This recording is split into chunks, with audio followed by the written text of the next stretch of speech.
é um tema um tanto simples e ao mesmo tempo um pouco complexo. E um tema essencial para que nós, principalmente quem frequenta muito a sociedade teosófica, ou quem já é membro, ou quem quer fazer alguma caminhada através do trabalho da própria sociedade teosófica, tenha em mente o que é o trabalho da sociedade teosófica. O propósito da sociedade teosófica é algo que não está no Estatuto da Sociedade Teosófica, não está nos seus documentos oficiais. No entanto, a gente encontra isso com muita clareza nos primeiros escritos que surgiram assim que a Sociedade Teosófica passou a existir, principalmente nos escritos de Blavatsky e nas Cartas dos Mestres. Quando a gente se refere à Carta dos Mestres, a gente está se referindo a um número de sábios, de pessoas que fizeram uma caminhada espiritual, vamos dizer, para que fique uma compreensão geral, ao limite daquilo que as nossas capacidades humanas, em termos de potencialidade, de expressão humana, a humanidade, nós temos como potencialidade, como capacidade de desenvolver. Estes levaram essas capacidades ao extremo e desenvolveram todas. Portanto, são chamados de mestres, ou seja, eles têm a maestria, a habilidade naquilo que nós ainda somos criancinhas, tentando conquistar a nós próprios, com os nossos impulsos, com as nossas tendências, com as nossas idiosincrasias, enfim. Eles são mestres nessa direção, são chamados de mestres por isso. E recebem esse título também por sua experiência, e ao longo da humanidade nós vamos ver pessoas que surgiram e que desenvolveram essas capacidades. A preparação para o surgimento da sociedade teosófica e veio a ocorrer depois do que nós temos como sociedade teosófica, esse grande movimento que abriu as portas do movimento esotérico para o mundo como um todo. Falar do propósito é falar daquilo que é a razão de existência da sociedade teosófica. É como se a gente dissesse, ela nasceu para isso. É como se nós olhássemos para a nossa vida, fizéssemos uma introspecção e uma ampla investigação de nós mesmos e descobríssemos, eu nasci para isso. A minha função aqui na Terra é essa. A minha função na existência é essa. Talvez isso fosse ou pudesse ser a coisa mais bela que acontecesse na vida de cada um. A gente ter clareza do que é que a gente deve fazer enquanto alma, enquanto ser humano, ao invés de estar pingando aqui e ali sem algo muito definido. Então, isso tem um valor inestimável, não só para a sociedade teosófica, mas para a nossa vida e para tudo que a gente possa imaginar. Para uma empresa, para qualquer empreendimento que a gente vai fazer, o propósito ele tem que estar claro. Se ele estiver claro, a batalha está quase ganha, porque basta nós traçarmos as linhas que vão direcionar esse propósito. E aí nós podemos traçar metas e ações em cima disso. Então, é esse nível de objetividade, às vezes até com uma certa tecnicidade, que eu vou tentar fazer com que a gente trabalhe hoje à tarde e chegue a essa conclusão. Como a gente vai falar em termos filosóficos e em termos muito abrangentes, em um determinado momento a coisa vai exigir que a gente pense junto, né? Pense juntos e elabore uma conclusão um tanto abrangente também, porque nós estamos falando do propósito, mas chegando também aos objetivos e aos fins desse propósito. Então, a segunda parte do tema, que é o propósito da sociedade teosófica e o resgate da religião e sabedoria, é como se nós apresentássemos uma indagação acerca do propósito e já dessemos também a resposta no próprio título. Os dois estão indissoluvelmente ligados. O propósito da sociedade teosófica é trabalhar com a religião e sabedoria. E nós vamos ver o que é essa religião e sabedoria, o que isso significa e o que os Mahatmas, o que Blavatsky, o que os primeiros teosofistas pensaram desse movimento. Então, como eu não preparei, tem algumas pessoas novas, eu não preparei inicialmente falando um pouco da sociedade teosófica, porque não era esse o objetivo, mas a sociedade teosófica ela surge formalmente em 1875 em Nova York. Quando mais na frente a gente tiver alguns slides, já andaram alguns slides, nós podemos pensar como sendo a vontade de fazer algo. Tudo o que em algum momento poderíamos conquistar. Aquilo que de mais elevado o nosso pensamento pode abranger. Os propósitos permitem conquistar sonhos, metas e aspirações. Repito, isso é como se fosse aquilo que de mais elevado, aquilo que de ideal nós poderíamos pensar para uma causa. Nesse caso, nós estamos tratando de causa teosófica. Mas, individualmente, nós podemos levar isso para a nossa vida. Então, é uma questão que a gente está caracterizando o que é um propósito, mas também a gente pode utilizar isso para a nossa experiência diária. E ele surge a partir de uma necessidade. Esse é o campo em que se pode pensar de um propósito. Por que é que eu penso num propósito de alguma coisa? É porque existe uma causa que está pedindo isso. Né? Então, nós pensamos em algo abrangente para atingir determinada necessidade, para acabar, por exemplo, com a fome no mundo, é porque existe a fome. Então, a gente pensa em um propósito amplo em que todos tenham pelo menos um alimento básico para a sua subsistência. Né? Então, tem uma necessidade. Quando nós formos pensar no propósito da sociedade teosófica, ele vai surgir também dessa necessidade. E se eu esquecer, vocês me lembram para eu falar qual é a necessidade disso. Né? Seguindo ao propósito, nós temos os objetivos. O que é então o objetivo? São aquelas linhas traçadas, né, mais definidas, que resgatam o ideal do propósito e faz com que as ações que serão elaboradas ou executadas sigam essas linhas. Quando os propósitos estão definidos, nós podemos traçar linhas convergentes, factíveis, ou seja, capazes de se tornar realidade, para que o propósito ele venha a existir. Não estou falando ainda de teosofia, só para que a gente entenda o que é um propósito. Porque se nós, depois de elaborarmos um propósito, pensar nos objetivos, não perseguirmos os objetivos ou a realização do propósito através dos objetivos, nós estamos perdendo tempo. É um fim que dá apoio ao propósito. Difere dele, já que aqui se plasma o plano de maneira geral e particular. E tem algo mais à frente que embasa tudo isso e a razão de existência de tudo, que é a competência de tornar em ação aquilo que nós elaboramos como sendo os propósitos e os objetivos de algo. Então, as ações que serão realizadas para se conquistar tanto o propósito quanto o objetivo, nós tratamos isso num plano de competência. É como se fosse a meta, é como se fosse aquilo que nós devemos atingir. Então, nós temos que traçar ações que sejam competentes para se atingir os objetivos, para se atingir os propósitos. Mais uma vez, nós podemos tratar disso tanto do nível institucional quanto do nível particular. E por que é que eu trago essas reflexões? Para que ele se encaixe também na vida da gente. Porque a missão da sociedade teosófica, ela depende também daqueles que se engajam por esse ideal. Na realidade, o propósito da sociedade teosófica, ela é um ideal que não é para um grupo de pessoas que fazem parte dela.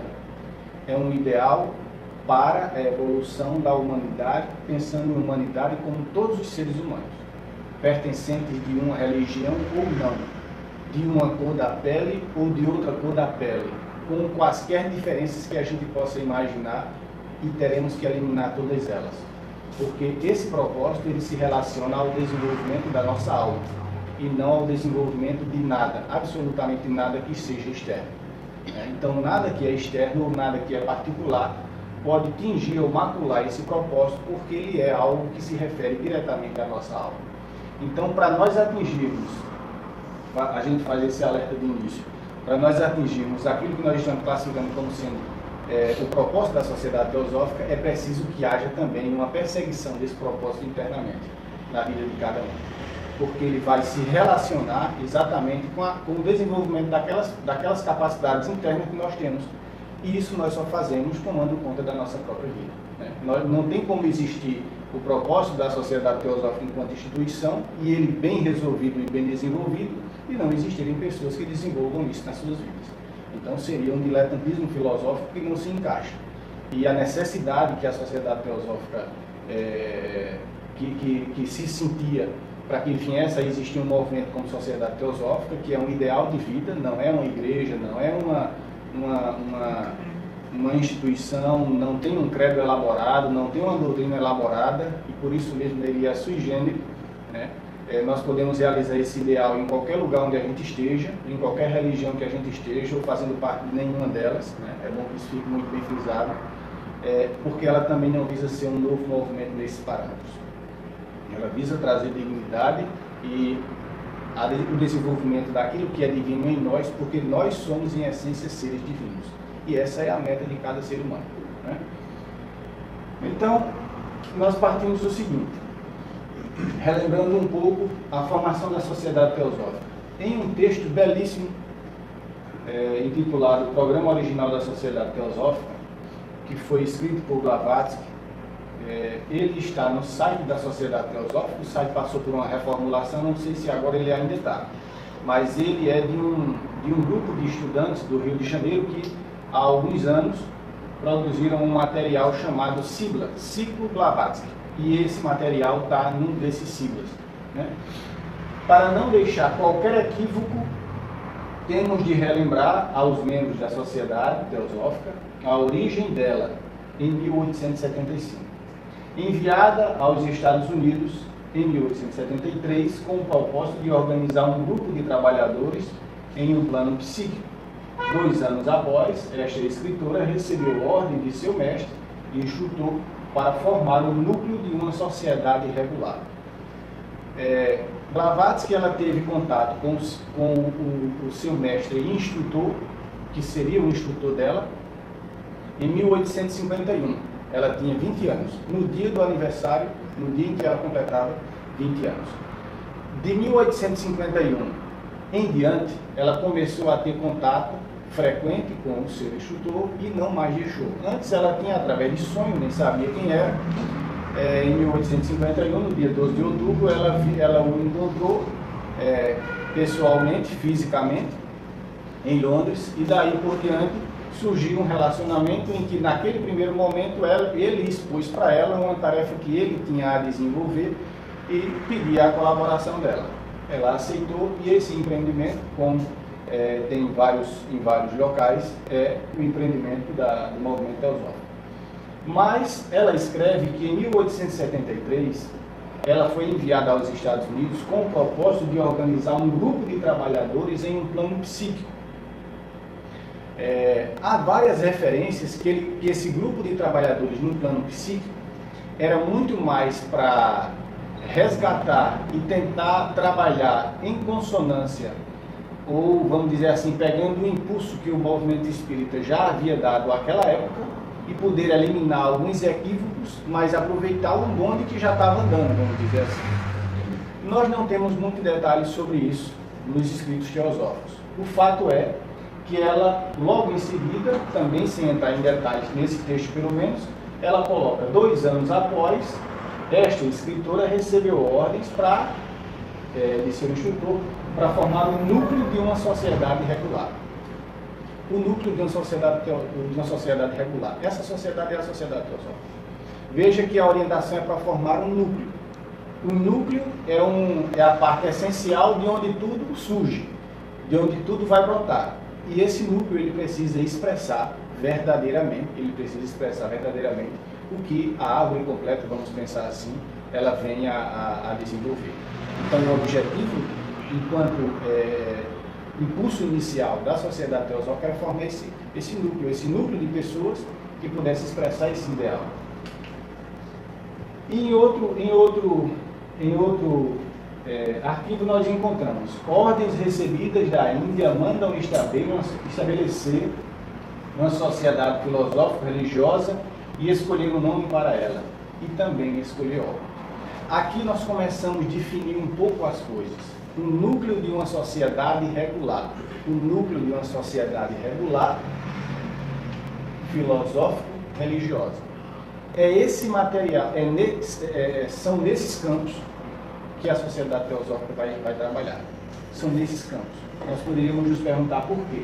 Quando a gente for falar de religião e sabedoria, nós vamos entender melhor.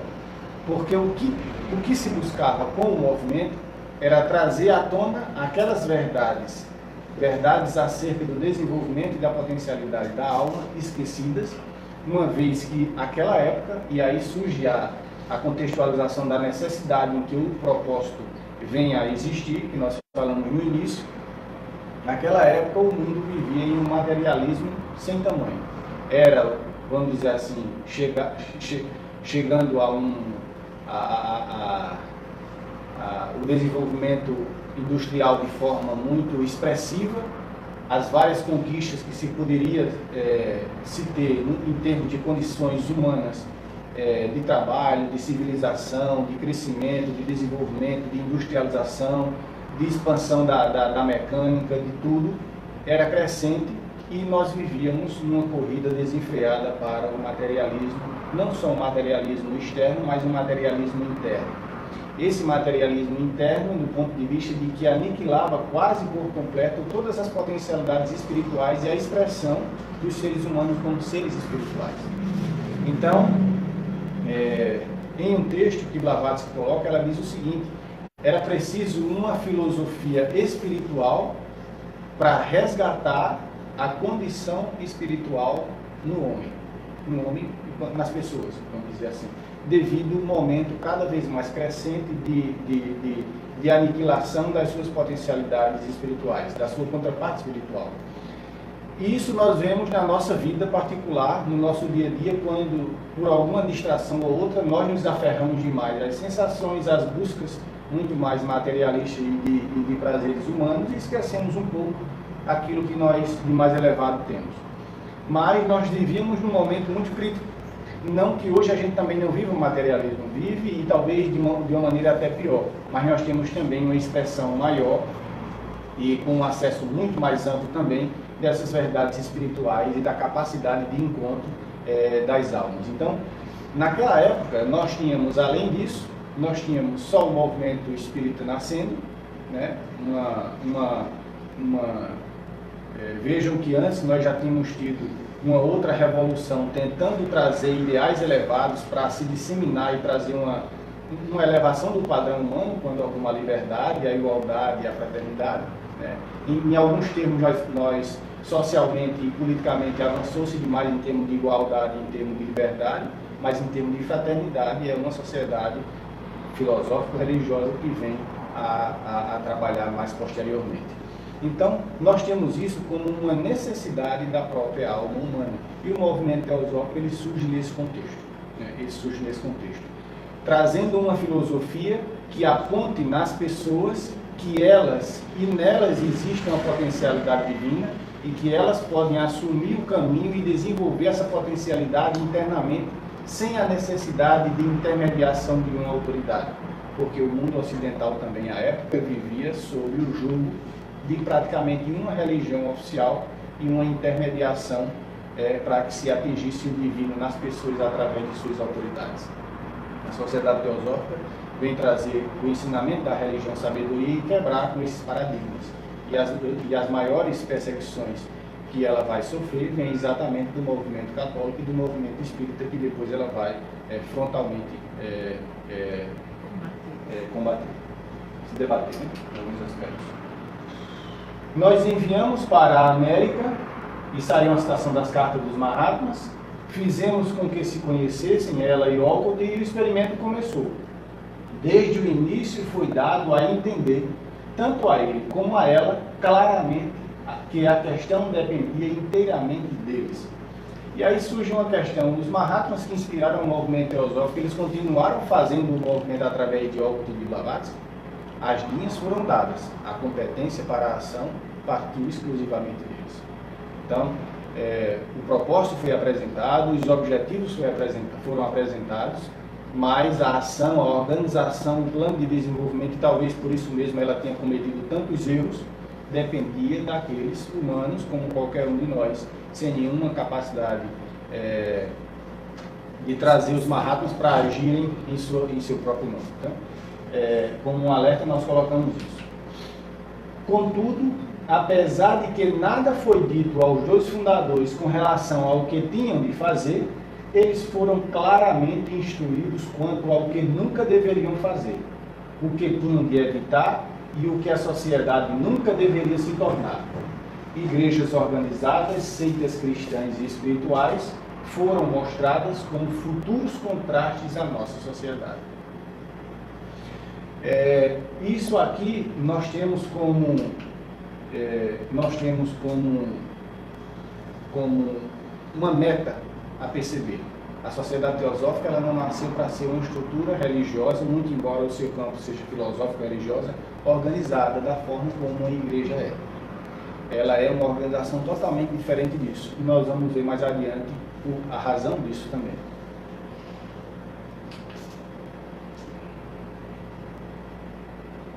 Na Chave para a Teosofia, no livro básico de Blavatsky, talvez o mais simples, mas não o mais simples, o mais simples de se compreender, mas não em termos de ensinamento mais fácil, porque traz ensinamentos essenciais. A sociedade diz o seguinte: a sociedade teosófica foi organizada com o propósito de promulgar as doutrinas esotéricas e para promover a vida teosófica. Aí nós iniciamos a nossa apresentação.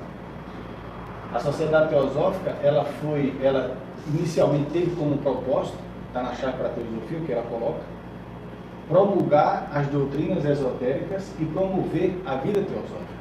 E aí nós vamos fazer um balanço para tentar compreender o que são essas doutrinas teosóficas e por que promover a vida teosófica. Promulgar quer dizer apresentar oficialmente, trazer oficialmente aquilo a que se pretende. Promulgar um evangelho, promulgar uma encíclica, promulgar uma lei ou qualquer coisa do tipo, né? Promulgar as doutrinas esotéricas. Essas doutrinas esotéricas é o que é o ponto-chave da apresentação. É o que é o ponto-chave. Por isso que nós falamos de resgate da religião sabedoria. Vários outros nomes nós vamos ver similar a isso. E nós vamos tratar de alguns deles. Então, nós vamos ter termos similares a esse, como falando de Brahma Vidya, de Gupta Vidya, de sabedoria divina, de religião sabedoria, de doutrinas esotéricas do Buda, de teosofia, né, como se tratando a mesma realidade, como se tratando de uma mesma questão. Então, em um estágio mais adiante da Chave para a Teosofia, ela coloca o seguinte: essas doutrinas não pertencem exclusivamente a qualquer religião, nem estão restritas a qualquer sociedade ou época específica. Elas são direito inato de toda e qualquer alma humana.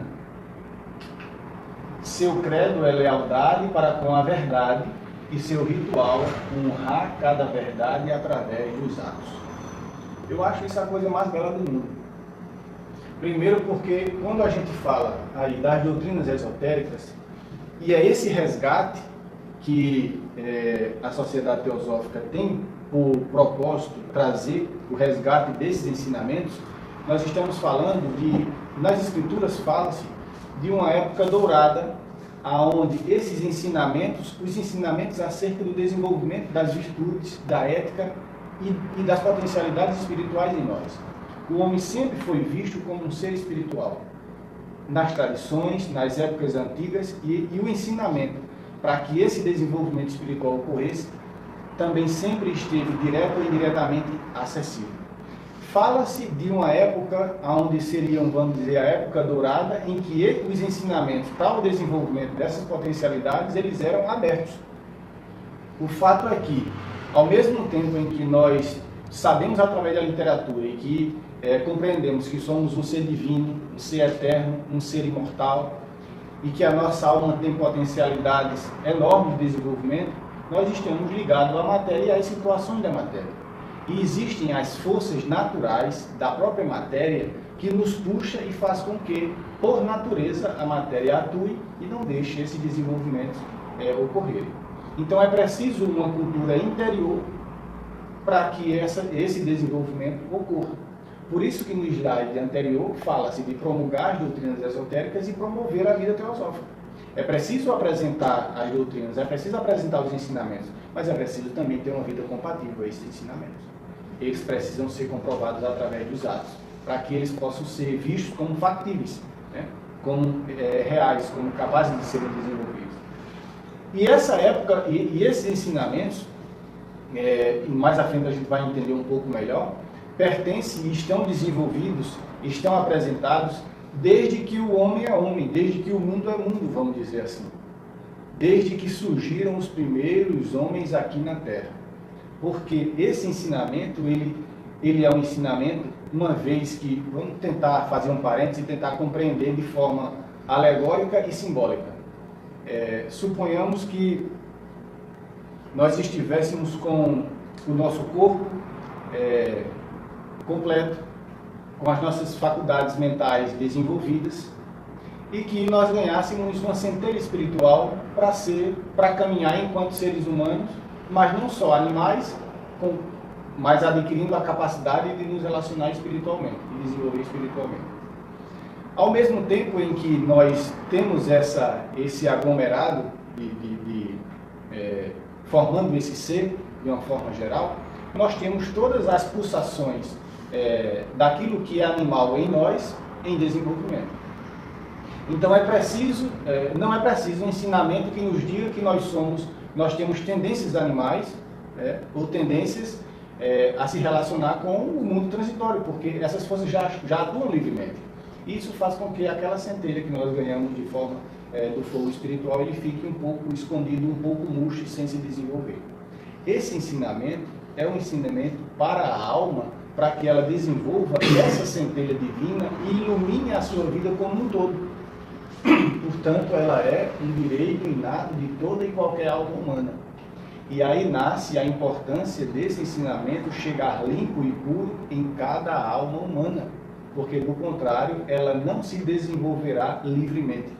Se desenvolverá com vícios ou com tendências maculados pelas instituições ou pelos seus pregadores. Por isso que a Sociedade Teosófica não pode ser nenhuma religião, nenhuma seita cristã ou algo qualquer que faça, entre aspas, a cabeça das pessoas. O encontro de alma ele tem que ser livre e interno, impulsionado pela força da vontade de cada um, que ao seu tempo viu que isso é uma necessidade. Até enquanto ele não sente, não adianta a gente querer tratorar de qualquer forma, porque não vai conseguir. Vai criar monstros ou qualquer outras coisas que a gente vê na literatura também, quando a coisa é direcionada dessa maneira. Mas o fato é, esse ensinamento sempre existiu. E é preciso alguma estrutura, alguém que traga esse ensinamento e deixe acessível. Esse era o experimento da organização nascente. E aí, falando já dessas doutrinas, desses ensinamentos, com o seu termo antigo, religião, sabedoria, tem um autor teosófico muito importante, chamado Subahal, que em seu livro Escritos Esotéricos, ele coloca o seguinte: a religião, sabedoria antiga, forma a base, sim, um detalhe, né? Eu digo aqui depois. Forma a base ou fundamento de todo o sistema religioso concebido pela mente humana desde o momento em que o primeiro de Anshohan apareceu neste planeta para plantar a semente da sabedoria eterna. Eu não sei como é que eu vou falar isso para alguns que eu sei que não têm contato com a doutrina secreta, porque a gente vai tentar fazer uma alegoria, mas aquela que nós fizemos já sente. Suponhamos que há um impulso para que o desenvolvimento dessas verdades, ou seja, o desenvolvimento da sabedoria eterna, o desenvolvimento da sabedoria em nós, ele possa desenvolver, ele possa ocorrer. E aqueles que vêm no início, vamos dizer, do impulso da humanidade, do início da humanidade para dar esse impulso, eles trazem essa missão. Então plantam as sementes dessa sabedoria em diversas partes, tratando de uma mesma realidade para que os diversos povos possam se desenvolver. Com base nesses ensinamentos, nós temos a origem de várias tradições filosóficas e religiosas. As várias religiões e filosofias do planeta, as autênticas, desenvolveram-se a partir desse solo comum. Isso é importante que a gente compreenda. Todas elas apontam na mesma direção, porque todas elas apontam para a libertação da alma humana. E todos aqueles ensinamentos autênticos que apontam para a libertação da alma humana têm lastro, têm base nessa religião de sabedoria. A religião sabedoria em si não pertence a nenhuma delas, mas todas as tradições, elas surgem desse terreno. Por isso que hoje, não tendo acessível a todos a religião sabedoria tal qual, como ensinamento, o propósito da Sociedade Teosófica é estudar as tradições filosóficas e religiosas. Foi assim que ela começou, nós vimos Léo Lavados colocando, né? Mas não é função dela se tornar mais uma religião. Então, estudando as tradições filosóficas e as tradições religiosas, nós vamos encontrar fragmentos desses ensinamentos, fragmentos desses ensinamentos que libertam a alma humana de qualquer escravidão. E quando nós falamos de escravidão, nesses termos, nós estamos falando de escravidão dos impulsos dos sentidos, dos nossos desejos, do egoísmo e das ambições puramente pessoais que nós temos. Está dando para entender? Então, isso é importantíssimo que fique claro, porque quando nós colocamos o propósito da sociedade teosófica e o resgate da religião sabedoria, é que resgatar esses ensinamentos fazem com que a gente traga esses ensinamentos a partir de alguma tradição para a superfície e a nossa alma possa reencontrar o seu caminho de desenvolvimento. Uma vez que, segundo a religião sabedoria, a filosofia esotérica, a nossa alma realiza o seu desenvolvimento através de várias encarnações. Então, se numa encarnação ou num estágio passado nós passamos por alguma tradição e fizemos algum avanço e posteriormente temos contato com a água pura daquela tradição novamente, nós podemos continuar o nosso caminhar, ou, tendo contato pela primeira vez, iniciar o progresso. Eu só acrescentaria desse slide anterior a você, é que ele fala do ciclo desta humanidade, porque existiram outras humanidades. Então, sim, a religião sabedoria, ela transcende até o próprio patamar dessa realidade que nós vivemos aqui. Ela é a verdade eterna e imutável que rege os ciclos de ad eterno. É verdade. Embora as doutrinas... E aí nós vamos falar um pouco agora dessa religião sabedoria, porque é essencial que a gente reflita sobre isso. Embora as doutrinas fundamentais do ocultismo e da filosofia esotérica sejam uma e as mesmas em todo o mundo, e o significado secreto esteja sob a concha externa de todas as religiões antigas, por mais que elas possam conflitar muito na aparência, elas são resultado e provêm da religião sabedoria universal.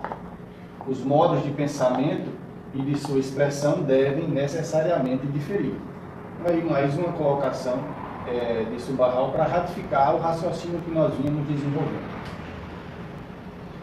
E aí uma questão que nós vamos desenvolver um pouco, porque ela é complexa e traz também uma sequência desse entendimento, né? Quando lembramos que os Vedas são o início das primeiras escrituras da Índia, né? As escrituras mais antigas que nós temos registro, que surgem na Índia antiga, alguns historiadores falam de 3.000, 2 e pouco, a datação é variada, antes de Cristo, do surgimento dessas escrituras. Esses ensinamentos vão dar base a todos os ramos filosóficos posteriores da Índia. Depois dos Vedas, nós temos os Upanishads, que vão trazer a parte essencial e reflexiva dos Vedas, e os Upanishads são o início das filosofias da Índia. E aí nós vamos ter todos os outros ramos de filosofia sendo desenvolvidos a partir desses ensinamentos. A Vedanta, a Sankhya, o Yoga, o próprio Budismo e por aí vai.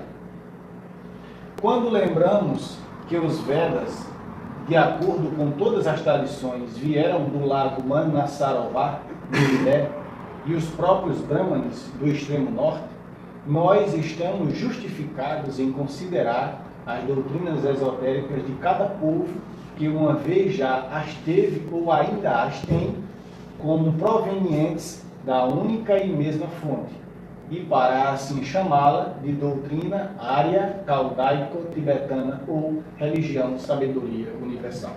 Trocando em miúdos. Se os próprios Vedas trazem vamos dizer, a reminiscência de uma tradição, de um ensinamento existente anterior, e ele é como se fosse a base não só de todos os movimentos posteriores a ele, mas como um conglomerado de ensinamentos daquilo que foi a antiga Mesopotâmia, ao próprio ensinamento da raça ariana no sentido de a raça antiga indiana, vai ser a base e influenciar outras filosofias nascentes, como até o próprio Egito, e assim por diante. Nós temos na linguagem de Subahal uma amostragem fiel, histórica, de que essa religião sabedoria, essa sabedoria antiga, é a base de todos esses ensinamentos posteriores. E que nós poderemos colocar fé, vamos dizer assim, nisso. Blavatsky e Senvel dizem em Senvel que a doutrina de aquém e além dos Himalaias, que também é um dos nomes dados à religião sabedoria, é uma doutrina ariana muito antiga, às vezes chamada bramânica, mas que na verdade nada tem a ver com o brahmanismo tal como nós os entendemos agora. A doutrina do além dos Himalaias é uma doutrina esotérica tibetana, o budismo puro ou antigo. Ambas doutrinas, de aquém e além dos Himalaias, vêm originalmente de uma só fonte, a religião sabedoria universal. Vou tentar compreender um pouco a citação, né? Ela fala aqui que a doutrina de aquém dos Himalaias é uma doutrina ariana muito antiga, tudo bem, falamos antes, às vezes chamada de brahmanismo. Aquilo que quando nós estudamos os Vedas e os Upanishads, nós temos como, classificando como hinduísmo, ou a filosofia hindu, ou a tradição hindu, nós temos em um estágio inicial, anterior a esse próprio nome, o termo de brahmanismo, que se refere àquela mesma realidade, sendo que um estágio inicial do que depois nós vamos conhecer como sendo o hinduísmo, né? Mas, quando se fala de brahmanismo, mesmo assim tentando trazer aquela antiguidade, a antiguidade do ensinamento. Mas mesmo esse ensinamento antigo, ela ressalta que não é como ele existe agora, né? A doutrina de além dos Himalaias é uma doutrina esotérica tibetana, o budismo puro e verdadeiro ou antigo. Aí uma reflexão que, obviamente, alguns vão ter mais facilidade de compreender e outros não. Quando nós falamos desse termo, né, uma doutrina tibetana, né, uma doutrina esotérica tibetana, quando nós falamos dos Mahatmas como sendo esses mestres de sabedoria, eles existem em diversas partes do mundo, né? E um dos centros, um dos locais que nós sabemos que existe, e existe desde essa época em que, no slide anterior, nós falamos dos Vedas como sendo formados, como sendo um local de encontro de diversos povos em que uma porção da sabedoria começou a ser trabalhada, preservada e difundida a partir dali, nós temos aí também um núcleo dessa hierarquia de adeptos. Esse núcleo da hierarquia de adeptos é o que nós chamamos na literatura da hierarquia tibetana, ou do núcleo da fraternidade dos adeptos do Tibete. Essa fraternidade trabalha diretamente com o budismo esotérico, diretamente. E a tradição do budismo desenvolveu-se a partir daí. Eles chamam a atenção que não é o que nós conhecemos como budismo externo, mas aquela parte mais essencial e mais reservada dos seus ensinamentos. Então, aqui na própria citação ela coloca o budismo puro, antigo, é essa filosofia esotérica tibetana guardada pela hierarquia dos Mahatmas, pelo seu núcleo de adeptos, que é também a religião de sabedoria, que é também a sabedoria universal de aquém e além dos Himalaias. E se liga essa passagem que o budismo aí não se trata de Buda, o ser humano, porque as pessoas confundem budismo como o fundador do budismo, Buda. E na realidade o que você está falando aí, se trata de um budismo muito mais antigo do que a própria existência do Buda, a própria existência tal como a humanidade conhece. Nesse mesmo texto, Subahal, Blavatsky, no texto de Subahal, ele chama a atenção a esse detalhe que você está colocando. Essas doutrinas puras do budismo antigo existiram antes do próprio Gautama. Essa mesma doutrina chama também Trans-Himalaias. Trans-Himalaias. São sinônimos. Trans-Himalaias. E ele diz o seguinte, um detalhe que Subahal coloca, mesmo de forma externa, a religião do budismo ainda é, e aí o Mahashohan também coloca isso, o Mahashohan é, como vamos dizer assim, o chefe, o professor dos próprios Mahatmas, ele diz na sua carta, no livro Carta dos Mestres de Sabedoria, na primeira carta, ele diz que mesmo o budismo, tal como nós ainda vemos, ainda é a porta mais fiel de entrada para esses ensinamentos verdadeiros. E aí Subahal dá a resposta. Por quê? Porque é essa tradição ainda que se tem uma hierarquia de adeptos trabalhando diretamente com ela. As outras esqueceram um pouco, ou algumas delas esqueceram um pouco, as mais conhecidas, vamos dizer assim, do seu lado esotérico. Então, uma citação de Subahal que eu achei interessante para que a gente traga também outro foco. colocar o cristianismo esotérico. O cristianismo esotérico, quando a gente fala aqui de cristianismo esotérico, fala daquela parte inicial onde não era uma formação organizada ainda, institucional que nós temos. Porque nós, estudando um pouco a filosofia esotérica, nós não podemos confundir cristianismo esotérico ou gnosticismo com catolicismo, por exemplo. Né? São coisas totalmente diferentes. Uma religião, uma tradição que surgiu a partir de uma organização doutrinária, filosófica, teológica própria. Os ensinamentos de Jesus, os ensinamentos do gnosticismo, o ensinamento do cristianismo esotérico é algo anterior a essa própria formação. Né? Não está contaminado com nenhum traço religioso. Então, Subahal diz o seguinte, e hoje isso é muito acessível, tem vários textos que podem ser acessíveis, textos autênticos sem mácula, né? Colocar o cristianismo esotérico em oposição ao budismo esotérico é simplesmente colocar uma parte do todo contra outra parte. Nenhuma religião ou filosofia específica no mundo todo tem o direito de alegar que possui toda a verdade esotérica, toda a verdade do ensinamento da religião, sabedoria. Vejam que nós classificamos anteriormente que elas surgem de pontos, de parte dessa religião. Apenas Brahma Vidya, que não é brahmanismo ou qualquer de suas numerosas seitas, e Gupta Vidya, a antiga e secreta religião sabedoria, a herança dos iniciados do templo interior, tem esse direito. Então, classificando, o budismo esotérico, o cristianismo esotérico, os Upanishads, a Vedanta, todas essas tradições têm fragmentos da religião sabedoria, mas eles não são a religião sabedoria em si. A religião sabedoria também tem um outro sinônimo que nós vamos ver aqui como Brahma Vidya.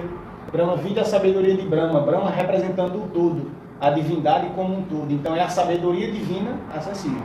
Né? Gupta Vidya, a sabedoria secreta. A mesma coisa, é um sinônimo de Brahma Vidya, falando de uma mesma realidade.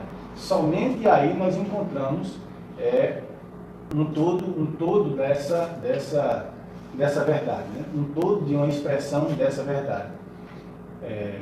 E aí um outro detalhe que é colocado aqui, a herança dos iniciados do templo interior.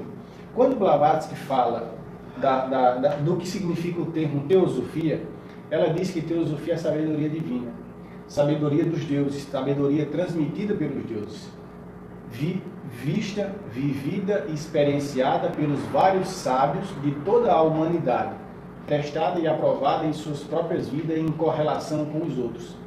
Essa sabedoria divina, a Brahma Vidya ou a Gupta Vidya que nós nos referimos, é a sabedoria divina revelada a partir daquilo que há divino em nós.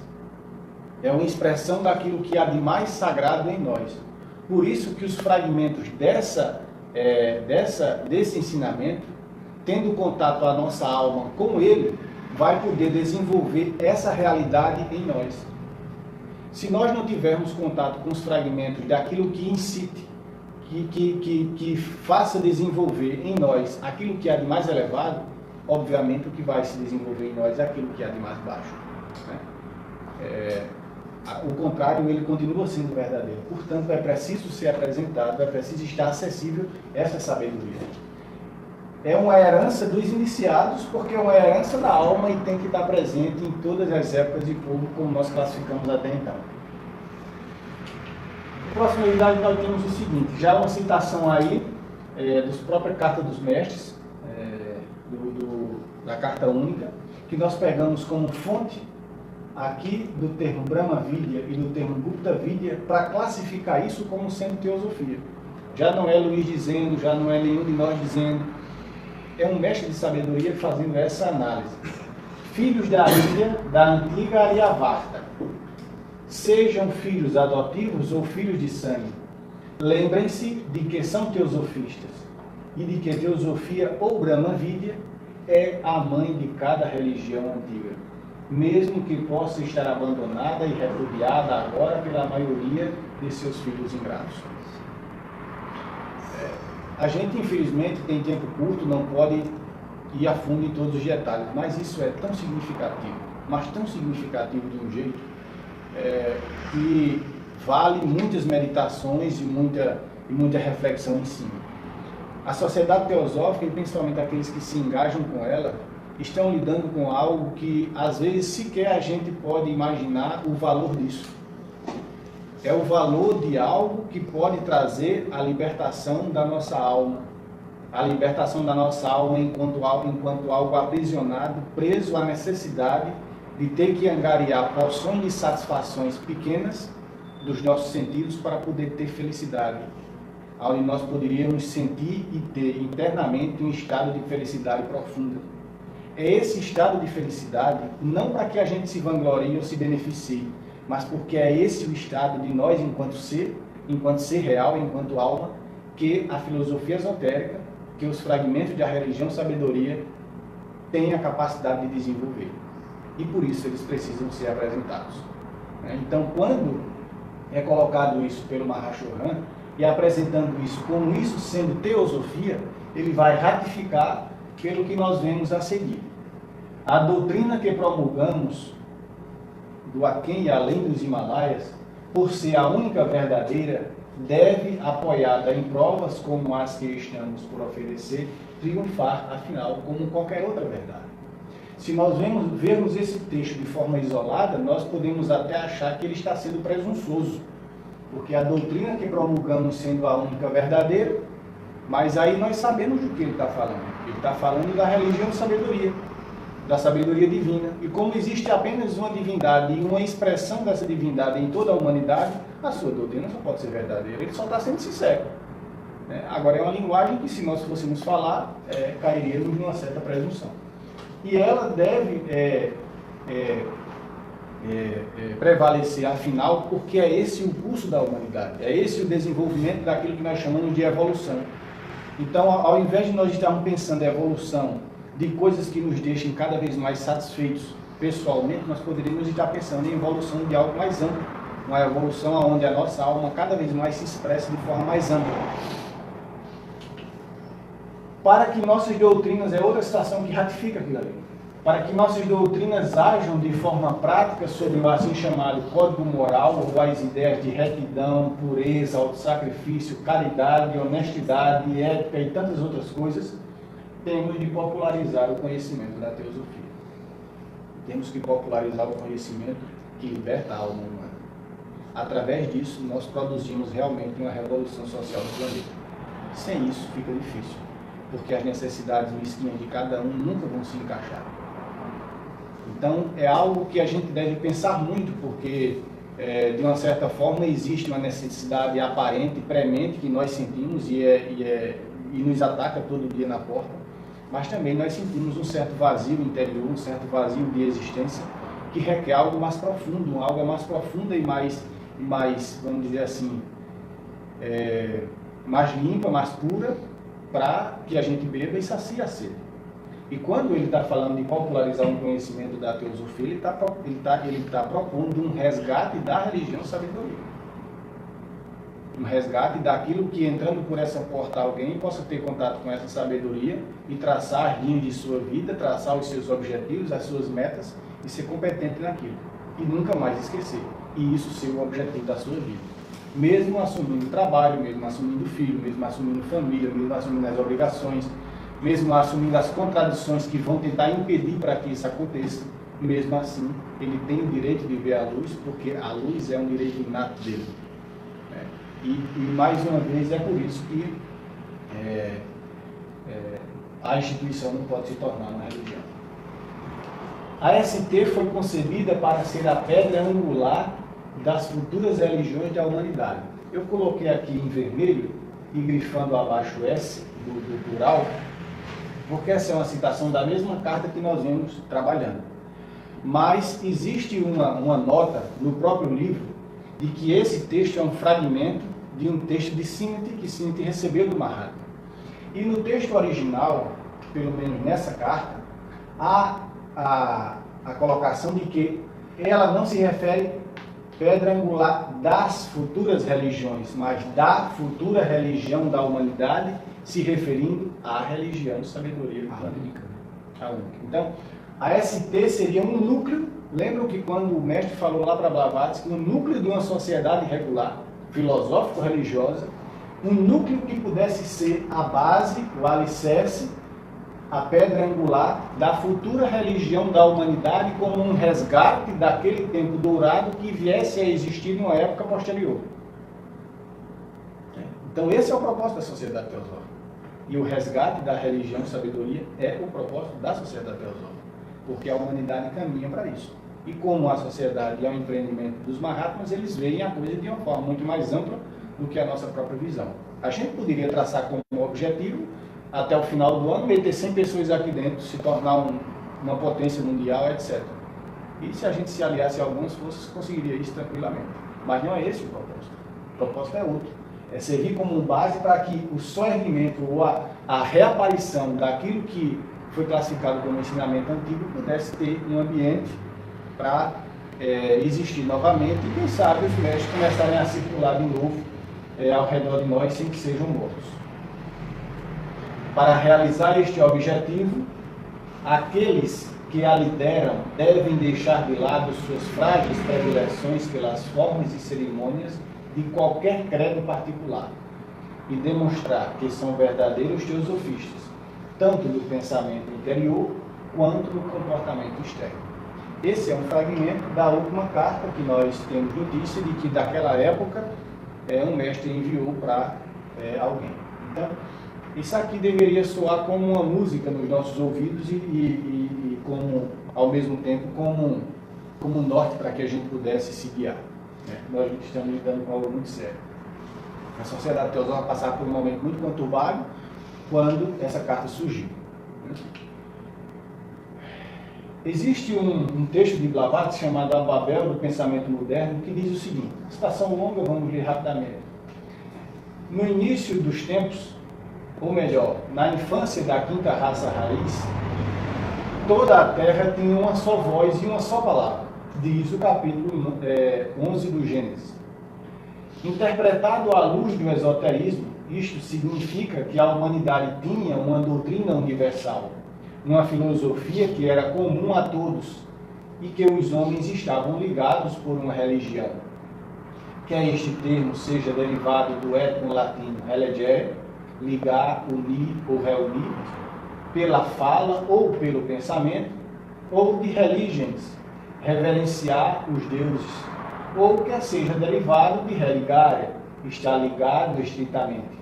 Qualquer que seja o sentido, isto significa inegavelmente que os nossos antepassados, já antes do dilúvio, aceitavam uma verdade, isto é, acreditavam nesse agregado de fatos subjetivos e objetivos que formam um todo consistente, lógico e harmonioso, a que chamamos religião da sabedoria. Então, assim, esse ensinamento, aí alguém poderia dizer, mas não, e cadê esse ensinamento? Você está falando de uma religião sabedoria, de uma sabedoria universal e não fala nada disso. Então, a gente está fazendo uma apresentação geral, mas nós temos as linhas. Nós pegamos os ensinamentos dos Upanishads, os ensinamentos das orientações para a vida espiritual do Vedanta, do budismo esotérico. Nós pegamos qualquer texto do cristianismo esotérico, do gnosticismo, e nós temos essas verdades sendo capazes de desenvolver as potencialidades da nossa alma. Quando a gente é acostumado a ler os evangelhos tradicionais que nós temos acesso, lemos um texto como o Hino da Pérola do cristianismo primitivo, é de uma beleza encantadora. Os outros evangelhos que foram classificados como evangelhos gnósticos são de uma força e de uma inspiração de cortar o coração. Mas a gente precisa também se esforçar, é preciso fazer o nosso lado. É preciso fazer, não só promulgar as doutrinas, mas promover uma vida. E promovendo uma vida, a gente tem que criar também um ambiente interno para isso. Então é preciso uma certa busca, é preciso uma certa dedicação, se nós quisermos também desenvolver esse objetivo. Né? O estudante da sabedoria esotérica perde inteiramente de vista as personalidades, as crenças dogmáticas e as religiões particulares. É um pensamento que nós já temos corrente. A difusão das verdades da filosofia esotérica é a função primordial da sociedade teosófica e uma incumbência e dever de todos os seus membros por todo o mundo. Essa é uma colocação de Time, que foi um dos presidentes da sociedade teosófica, e está de forma muito clara, né? Em total consonância com o que Blavatsky e os Mahatmas colocaram. Tem outra citação dele aqui interessante. A única maneira de nos precavermos contra o perigo de nos desviarmos desse propósito é manter sempre bem definido e claro ante nossos olhos o nosso propósito e a nossa função na vida do mundo. E estarmos sempre determinados a realizar este propósito, a cumprir esta função com coragem e energia, custe o que custar. Isso vale para os objetivos de uma organização e, mais uma vez, para o objetivo das conquistas que nós traçamos pessoalmente. Mas aqui nós estamos falando dela. O propósito que todos nós temos em nosso coração, isto é, a disseminação da verdade através das doutrinas esotéricas, transmitidas através de qualquer canal religioso, e a eliminação do materialismo grosseiro, dos preconceitos cegos e do ceticismo. Isso é a fala de um Mahatma. E vocês vejam que o objetivo que ele trata como sendo aquele objetivo do seu coração não são diferentes dos objetivos que nós classificamos como sendo os objetivos da Sociedade Teosófica. Né? Tem outra citação. Se esse é, e aí é uma questão até um pouco lógica. Se existe esse ensinamento, se existe essa religião sabedoria, se existe isso que é o propósito de desenvolvimento humano, eles colocam o seguinte: só o progresso de uma pessoa faça no estudo do conhecimento arcano, mais uma derivação de doutrinas esotéricas, a partir dos elementos rudimentares, a leva a compreender gradualmente o nosso processo. Então é preciso o estudo desses ensinamentos, é preciso meditação, é preciso reflexão, é preciso usar a inteligência e traçar metas na sua vida que façam com que aquilo seja factível. A gente não pode de uma hora para outra dizer, não, eu vou estudar agora a filosofia esotérica 10 horas por dia porque a vida se acaba. A gente não vai aguentar uma semana, talvez só um final de semana, né? Mas a gente pode ir traçando, utilizar a inteligência, ver o ritmo da nossa vida e traçar como se fosse um caminho, um planejamento estratégico da nossa própria vida. Afinal, nós estamos chegando no Natal, no final de ano. O final de ano é sempre um período de ciclo, onde a gente deve fechar os olhos e olhar as conquistas do ano e projetar conquistas maiores de um ponto de vista sempre positivo para frente. E a gente poderia também incluir isso no nosso planejamento existencial, né? Então, a Sociedade Teosófica, quando surgiu no início, tinha 4 objetivos. Hoje nós temos 3. O primeiro, de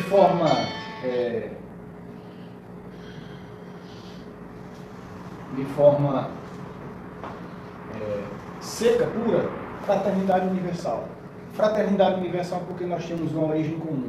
E aí ela se relaciona de 2 vias, de 2 maneiras. Nós temos uma origem e uma essência comum. Nada que externamente seja diferente um dos outros nos classifica. Absolutamente nada.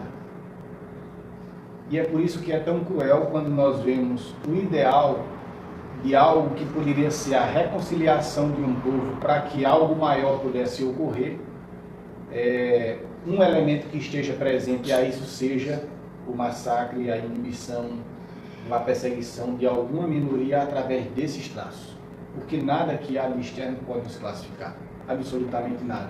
É uma questão humana, isso é uma questão maior que a gente tem que entender. Então, vendo essas coisas de um ideal de vista, de uma filosofia esotérica que trata de uma fraternidade, porque essa fraternidade ela está embasada em que a gente conheça, perceba claramente ou não, nós temos uma mesma origem e o universo está também assentado nessa mesma origem. Nós falamos disso. E nós procuramos uma vida que ela não seja uma vida de competição e de enfrentamento, mas uma vida de comunhão. Isso não é um ideal tolo qualquer, é um ideal que tem a ver com os ensinamentos da filosofia esotérica. E o outro propósito apresentado nesse objetivo é de que essa fraternidade é um corpo daquela fraternidade que nós traçamos já no início da fraternidade tibetana. Não só da fraternidade tibetana, mas que ali é um núcleo, como nós falamos, mas dela como uma expressão de uma fraternidade maior, né? O segundo objetivo era colocar: os membros não deverão fazer nenhuma discriminação entre raças, credos ou posições sociais, mas todo membro terá que ser julgado e tratado segundo seus méritos pessoais. Estudar as filosofias do Oriente, principalmente as da Índia, e apresentá-las gradualmente ao público em várias obras que interpretarão as religiões exotéricas à luz dos ensinamentos esotéricos. Por que Qual a justificativa de estudar as filosofias do Oriente? Porque nas filosofias do Oriente, nas tradições do Oriente, o ensinamento da religião sabedoria ainda existia de forma mais limpa, menos maculada do que no Oriente, no Ocidente, que passaram por tantas transformações. Essa era a razão. Não é porque existe religião sabedoria só no Oriente e não no Ocidente, é porque lá se encontra de forma mais limpa, né?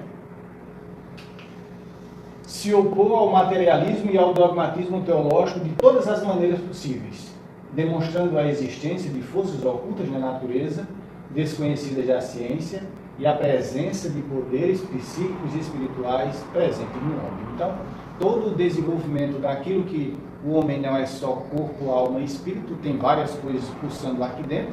Hoje a própria ciência já avançou nesse campo, né? E já se vê o quanto de doenças do campo sutil a gente tem interferido no próprio físico. Então a gente já avançou muito isso. A gente está aqui com a literatura de 1875. Uma brincadeirinha, né? Que eu achei lá nas casas dos Mahatmas estudando. Ele diz o seguinte: cada loja tem que escolher sua missão bem definida, pela qual trabalhará, e deve haver o maior cuidado possível na escolha dos seus presidentes. Né? Então tudo tem algo, achei interessante e coloquei como um momento, né? Então como algo que eu espero ter sido claro em alguns momentos, as citações que nós colocamos, elas falavam um pouco de aspectos que era difícil a gente trazer em miúdos, como por exemplo aquela de falar do início do Dian Chorães. É difícil falar dessas questões sem se tecer em muitos detalhes, mas eu espero que tenha ficado uma ideia geral para vocês do que é o propósito dessa organização. O que é o propósito de uma organização que traz como pano de fundo a libertação da alma humana. Não se preocupem que para viver isso a gente precisa assinar um diploma de membro da Sociedade Teosófica. Ela está simplesmente apresentando aquilo que nós, no nosso coração, devemos levar como missão, né? Ela não deve, de forma alguma, trazer isso como você só realiza isso se entrar nela.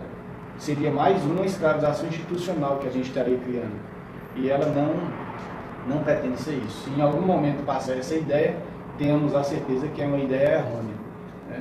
Então, isso é muito bonito, é muito belo. Eu acho até que, em determinadas maneiras, esse sentimento e esse ensinamento, ele ganhou o mundo, ele extrapolou os muros da Sociedade Teosófica, e ainda bem que criou vários outros centros e núcleos. Mas também outras deturpações surgiram, mais uma vez colocando um véu, colocando um pano, uma nuvem em cima dos ensinamentos autênticos da religião de sabedoria. E é por isso que esse movimento também não pode parar. Seja com esse, seja com outro nome, seja com essa casca, seja sem essa casca, esse ideal ele deve sempre existir, porque a gente está num mundo em que revela-se luz e sombra, e sempre onde existe um focozinho de luz, existe também um focozinho de sombra para tentar impedir a coisa, né? Se vocês tiverem alguma questão e quiser colocar, e nós pudermos responder. Na verdade é oculta, só ver quem pode ter a capacidade. Eita, aí ninguém viu, né? Foi o sol da filosofia que brilhou tão forte. Eu acho que é a luz também, né? A luminosidade que está aqui, mas dá para entender, né? O texto é: o sol da teosofia tem que brilhar para todos. Ser teósofo, trabalhar pela teosofia. Ser teósofo não no sentido de o sol da teosofia tem que brilhar para todos, é uma citação das cartas dos Mahatmas, e ser teósofo e trabalhar pela teosofia é uma colocação que Blavatsky deixou na sua última mensagem que ela enviou para a Convenção Americana, que acontecia nos Estados Unidos quando o Judge era presidente de lá, e que ela já estava em dias de morrer, logo depois faleceu em maio, e ela não pôde estar presente e enviou por Anibesa. É um texto, última mensagem de Blavatsky aos teosofistas, e ela fecha o texto dizendo isso: ser teósofo e trabalhar pela teosofia. 60 anos incompletos, né? Corroborando isso que você falou aí, sobre a chave da teosofia, lembre-se que esse livro é de perguntas e respostas, não é isso? Aí o perguntador, meio aquecido, meio complicado, Ele disse: Madame, é verdade que na sociedade sua, que você tanto prega, é proibido comer carne, fumar, beber? Eu disse: não, senhor, tem nada a ver. A doutrina é uma coisa liberta, você vive a coisa. Agora, frequente